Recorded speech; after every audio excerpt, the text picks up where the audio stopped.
तो आज का टॉपिक है और जो आखिरी है, मतलब आज चैप्टर ख़त्म हो जाएगा। चैप्टर का नाम था हमारा मोशन, जो आज ख़त्म होने को है। और जो टॉपिक हम पढ़ने जा रहे हैं उसका नाम है यूनिफॉर्म सर्कुलर मोशन। यूनिफॉर्म का मतलब आपको पता ही है, कांस्टेंट है ना, कांस्टेंट।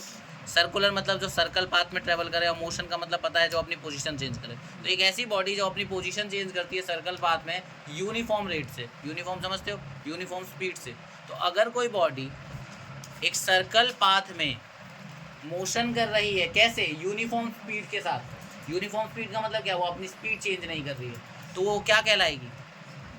यूनिफॉर्म सर्कल मोशन में कराएगी। ठीक है, ये सारी बात पढ़ने से पहले ना मैं आपको सबसे पहले डेफिनेशन पढ़ के बताता हूँ। तो when a body moves in a circular path, जब एक बॉडी सर्कुलर पाथ में मूव करती है, मोशन करती है with uniform speed. Uniform speed मतलब कांस्टेंट स्पीड। कांस्टेंट स्पीड मतलब जो स्पीड है वही रहे। अगर 10 मीटर पर सेकंड से चल रही है तो 10 मीटर पर सेकंड से ही चले, 20 मीटर पर सेकंड के साथ चल रही है तो 20 मीटर पर सेकंड चल रही है। कहाँ पे? सर्कुलर पाथ में। अगर कोई बॉडी सर्कुलर पाथ में मोशन कर रही है यूनिफॉर्म स्पीड के साथ, मतलब जहाँ पे स्पीड आपकी चेंज नहीं हो रही है, यूनिफॉर्म स्पीड यानी कांस्टेंट स्पीड। ये यूनिफॉर्म स्पीड और कांस्टेंट स्पीड को मैंने बहुत बार समझाया था। उस दिन रात में भी समझाया था, याद होगा, जब रात में क्लास चल रही थी अपनी तब।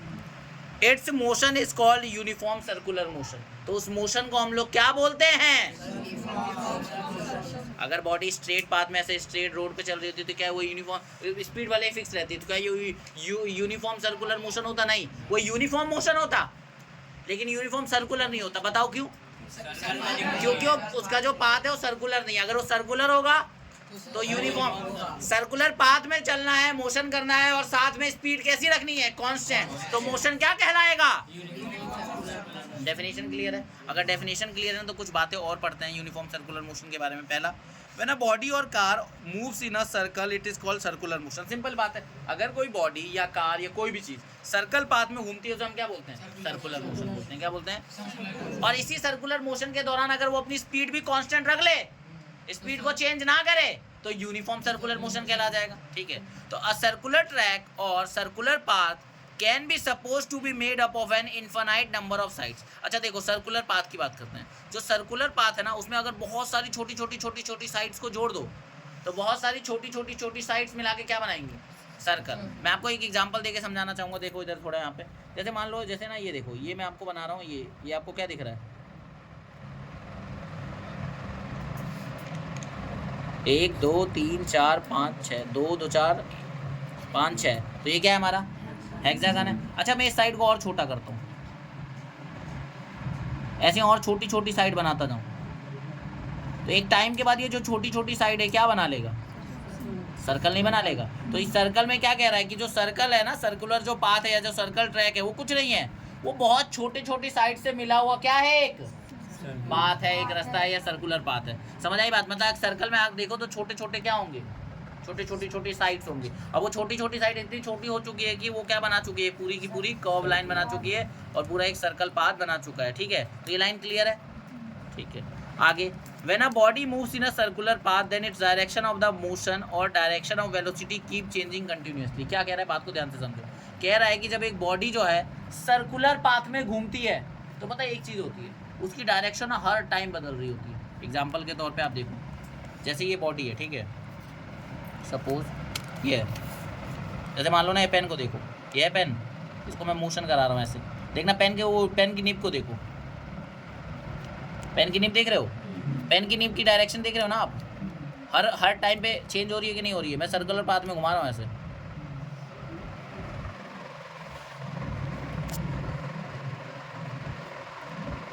देख रहे हो? पेन की निब को अगर आप देख पा रहे हो, मैं सर्कल वो जो पॉइंट है उसके ऊपर क्या करा रहा हूँ? रोटेट करा रहा हूँ। तो आप पेन की निब को देखो, हर टाइम क्या हो रहा है? वो उसकी डायरेक्शन चेंज हो रही है ना? तो मैं यही कहना चाह रहा हूँ कि जब भी बॉडी सर्कुलर पाथ में ट्रेवल करती है तो हर पॉइंट उसकी डायरेक्शन क्या होती है? बदलती है। और ये वही चीज़ मैंने दिखाने की कोशिश करी है। समझ आई बात? तो इसका मतलब सर्कुलर पाथ में भले ही आप फिक्स स्पीड से भी चल रहे होगे ना, डायरेक्शन बदल जाएगी। स्पीड भले ही सेम रखे हो, मतलब 10 मीटर पर सेकंड के हिसाब से अगर कोई बॉडी चल रही है, लेकिन हर पॉइंट पे उसकी क्या चीज़ बदल रही है? डायरेक्शन। देखो ध्यान से, अगर बॉडी की स्पीड भी सेम है, कांस्टेंट है, यूनिफॉर्म है, लेकिन वो सर्कुलर पाथ में चल रही है तो डायरेक्शन बदलेगी। और यूनिफॉर्म वेलोसिटी रहेगी क्या उस केस में? ये बता दो कौन? अब मैं क्या कह रहा हूँ आपकी, एक बॉडी है यूनिफॉर्म स्पीड से सर्कल पाथ में घूम रही है, तो क्या इस केस में आपकी वेलोसिटी यूनिफॉर्म रहेगी? कौन कौन कह रहा है रहेगी? कौन कह रहा है नहीं रहेगी? तो भाई देखो नहीं रहेगी। क्यों? क्योंकि वेलोसिटी है दो चीज़ों से बदल सकती थी। एक तो उसके मैग्नीट्यूड से, अब मैग्नीट्यूड उसका स्पीड होगा जो कि अभी फिक्स है, जो चेंज नहीं हो रहा। लेकिन एक चीज़ जो है सर्कुलर पाथ में हमेशा चेंज होती है, डायरेक्शन। और डायरेक्शन के चेंज होने से क्या चीज़ बदल सकती है? Vector quantity. और वेलोसिटी क्या है? एक। क्या वो यूनिफॉर्म रह जाएगा? नहीं रह जाएगा। समझे? आई बात समझ की नहीं आई? अगर ये बात समझ आएगी तो अगला पॉइंट भी समझ आ जाएगा। The motion along a circular path is said to be accelerated due to change in velocity. क्या मतलब है? यहाँ पर जो यूनिफॉर्म सर्कुलर मोशन कोई बॉडी कर रही है तो मोशन कैसा होगा? एक्सेलरेटेड। कहोगे आप भैया ये कैसे होगा? यूनिफॉर्म भी लगा और एक्सेलरेशन भी हो रहा है, ये कैसे हो सकता है? बिल्कुल बात समझो। यहाँ पे यहाँ जो एक्सेलरेटेड मोशन है वो किस कारण से? स्पीड भले ही चेंज नहीं हो रही लेकिन यहाँ वेलोसिटी बदल रही है, और यहाँ पर लिखा है वेलोसिटी बदल रही है डायरेक्शन की वजह से।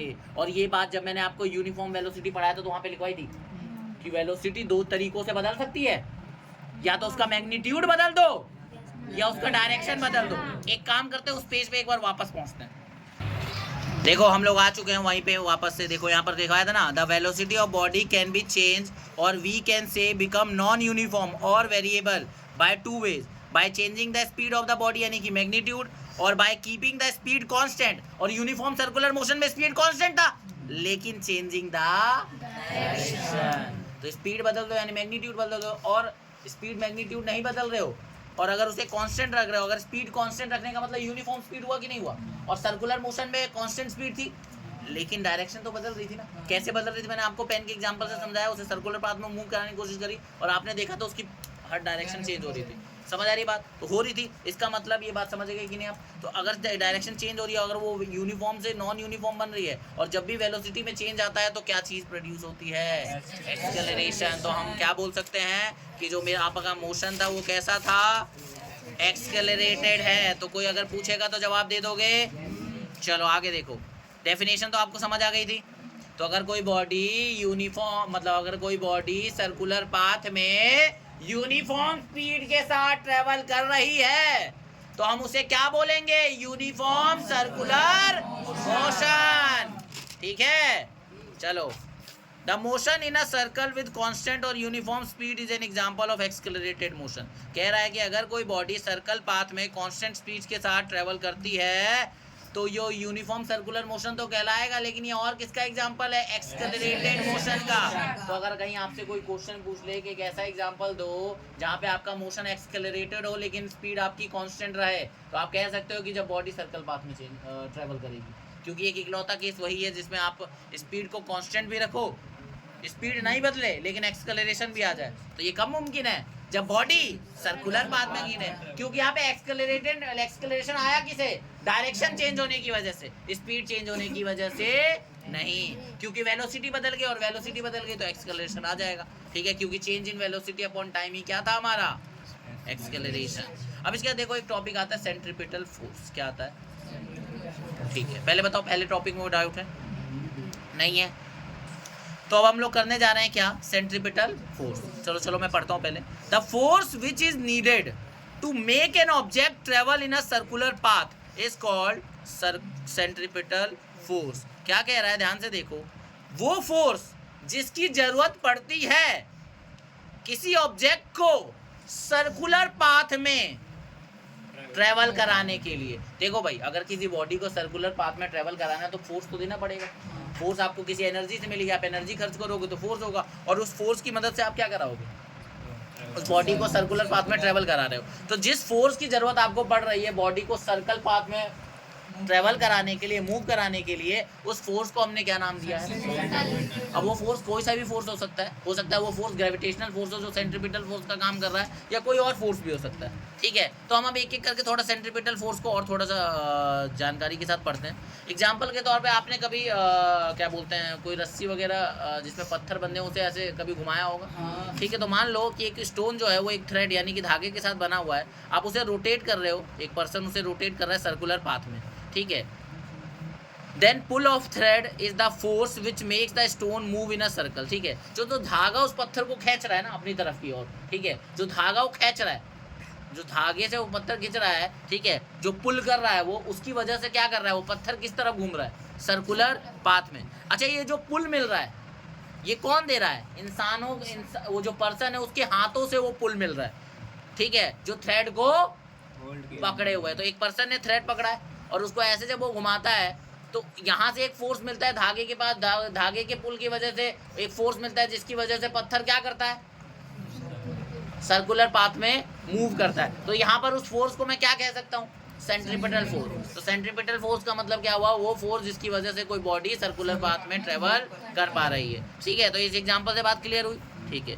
इन case of planet moving around the sun, अगर मैं बात करूं प्लैनेट की जो सन के चारों तरफ चक्कर काटते हैं, उसमें सेंट्रीपिटल फोर्स पता है क्या है, सन की वजह से लगने वाला ग्रेविटेशनल पुल।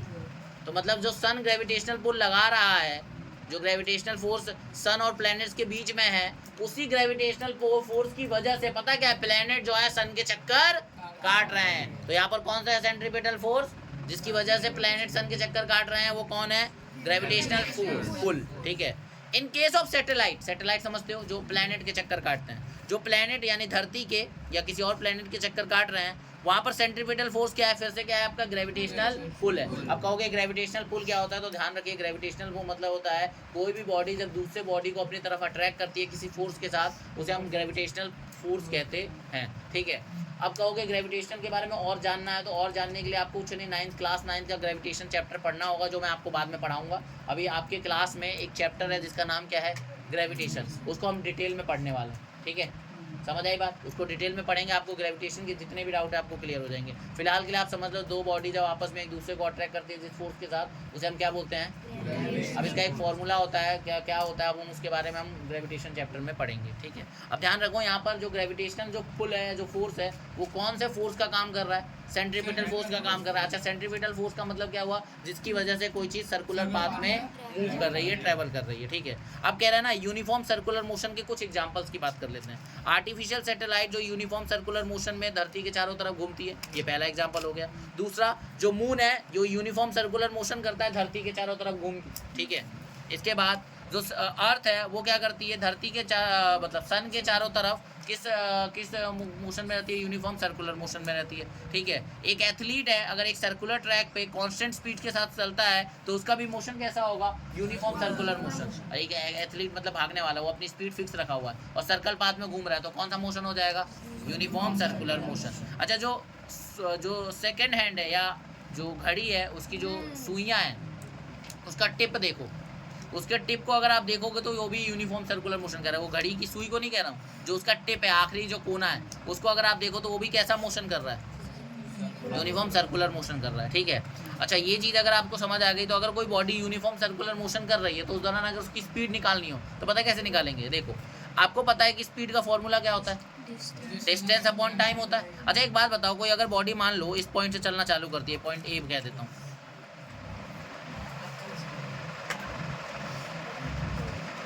ठीक है, ए से चलती है और वापस ए पे आ जाती है, तो उसने एक चक्कर तो काट लिया, और इस दौरान अपनी स्पीड को क्या रखती है, कांस्टेंट। तो एक बात बताओ, अगर मुझे यहाँ स्पीड निकालनी है तो कैसे निकाल सकता हूँ, सबसे पहले इसका डिस्टेंस कितना ट्रैवल करा बॉडी ने, ए से लेके ए तक डिस्टेंस कितना ट्रैवल करा उसने। अब एक बात बताओ, सर्कल का डिस्टेंस कितना होगा, उसका सरकमफ्रेंस, तो सरकमफ्रेंस जो होगा वो डिस्टेंस के बराबर होगा। क्यों होगा, आप समझ चुके हो, क्योंकि सर्कुलर पाथ का जो डिस्टेंस होता है वो कैसे निकाल सकते हैं, उसके सरकमफ्रेंस है, और सरकमफ्रेंस का फॉर्मूला होता है 2πr, आर मतलब रेडियस, ठीक है। तो स्पीड का फॉर्मूला होता है डिस्टेंस अपॉन टाइम। अच्छा, डिस्टेंस की जगह मैंने 2πr डिस्टेंस डाल दिया, जो देखो डिस्टेंस ये रहा। अच्छा, टाइम की जगह टी डाल दिया, जो भी टाइम होगा वो डाल देंगे, ठीक है। और यहाँ पर v का मतलब क्या है, आपको पता है, स्पीड है। पाई मतलब आपका 22/7 है, जो हम जनरली लेते हैं सॉल्व करते वक्त। वैसे आपको पता है ये एक इररेशनल नंबर है, इसकी वैल्यू 3 पॉइंट आगे कितने सारे नंबर होते हैं, लेकिन हम अपनी कैलकुलेशन को ईजी रखने के लिए हम 22/7 होता है। अच्छा, एक क्वेश्चन पूछता हूँ, अगर कोई स्पेस मिशन है तो क्या पाई की वैल्यू को 22/7 रखना सही है? बिल्कुल सही नहीं है। आपको उसकी वैल्यू ना जितनी डेसिमल प्लेस तक डाल सकते हो डाल दो, क्योंकि जितनी आप डेसिमल प्लेस तक वैल्यू डालोगे आपका मिशन की एक्यूरेसी उतनी बढ़ेगी, ठीक है। और मिशन की एक्यूरेसी अगर बढ़ेगी तो आपका मिशन ज़्यादा अच्छे से सक्सेसफुल होगा, क्योंकि आपको पता है पॉइंट का 2 नंबर लो तो आंसर कुछ और आता है, पॉइंट का 3 नंबर लो तो आंसर कुछ और आता है, और पॉइंट का 5 नंबर लो तो आंसर कुछ और आता है। जितने ज़्यादा आप नंबर लेते हो पॉइंट के बाद, उतने ज़्यादा आंसर करेक्ट आने के चांसेस होते हैं। ठीक है, कहोगे कौन कैलकुलेशन करेगा?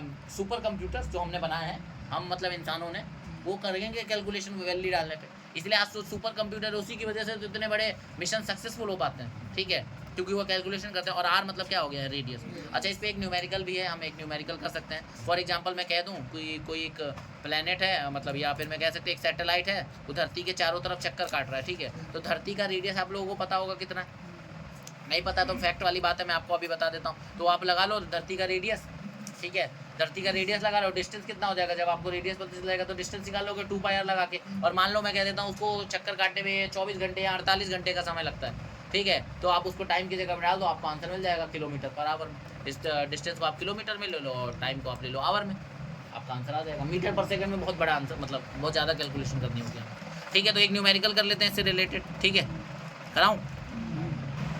तो ये रहा वो क्वेश्चन, क्या है पढ़ते हैं। In an artificial satellite is moving in a circular orbit of radius 42,250 kilometre. एक आर्टिफिशियल सैटेलाइट मतलब जो इंसानों ने एक सैटेलाइट बना रखा है। सैटेलाइट क्या होता है? जो प्लैनेट्स के चक्कर काटते हैं। तो एक सर्कुलर ऑर्बिट में घूम रहा है जिसकी रेडियस कितनी है? 42,250 किलोमीटर।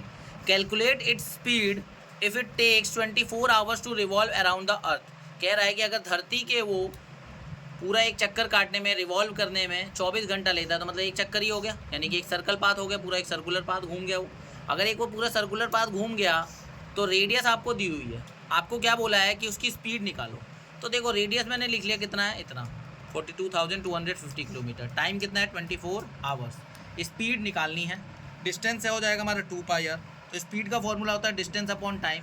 स्पीड इक्वल टू, इस केस में डिस्टेंस हमारा 2πr होगा। 2πr का मतलब क्या हुआ? सिंपल समझो कि अगर कोई बॉडी ऐसे सर्कुलर पाथ में घूम रही है जिसकी रेडियस आपको दी हुई है, तो जो डिस्टेंस होगा वो ये पूरा का पूरा कितना होगा? 2πr। तो यहाँ पे बॉडी सैटेलाइट है, उसका डिस्टेंस 2πr हो जाएगा। आप क्या करोगे? आप पाई की जगह पाई की वैल्यू डालोगे, 2 × पाई, इनटू में आर की जगह डाला आपने रेडियस, ठीक है, अपॉन में टाइम की जगह क्या डाला आपने? टाइम, ठीक है। समझ आ गई बात?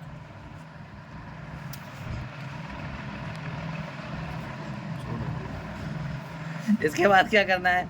देखो ये जो 7 है इसके साथ में क्या हो जाएगा?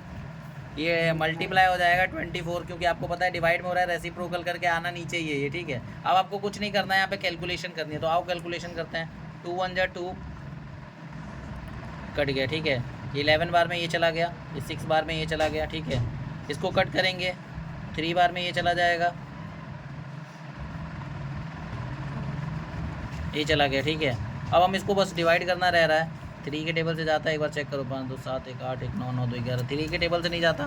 हम लोग कैलकुलेटर का यूज़ करते हैं इसकी कैलकुलेशन करने के लिए, ताकि हमारा काम थोड़ा जल्दी हो जाए, ठीक है। तो 11 इंटू में 21125 डिवाइडेड बाय 7, और अभी 3 से और डिवाइड होगा, डिवाइडेड बाय 3। तो हमें आंसर मिल रहा है अप्रॉक्स 11065.476। काफ़ी डेसिमल तक, हम 3 डेसिमल तक प्लेस तक लेंगे, और यहाँ पे यूनिट लगा देंगे किलोमीटर पर आवर 2, ठीक है। ये मेरा क्या हो गया? स्पीड हो गया किसका? उस सैटेलाइट, ठीक है। तो ये आपका क्वेश्चन है, आपको क्वेश्चन समझ आ गया होगा, आई होप सो, ठीक है। ये है क्वेश्चन, कोई डाउट हो तो पूछ लेना।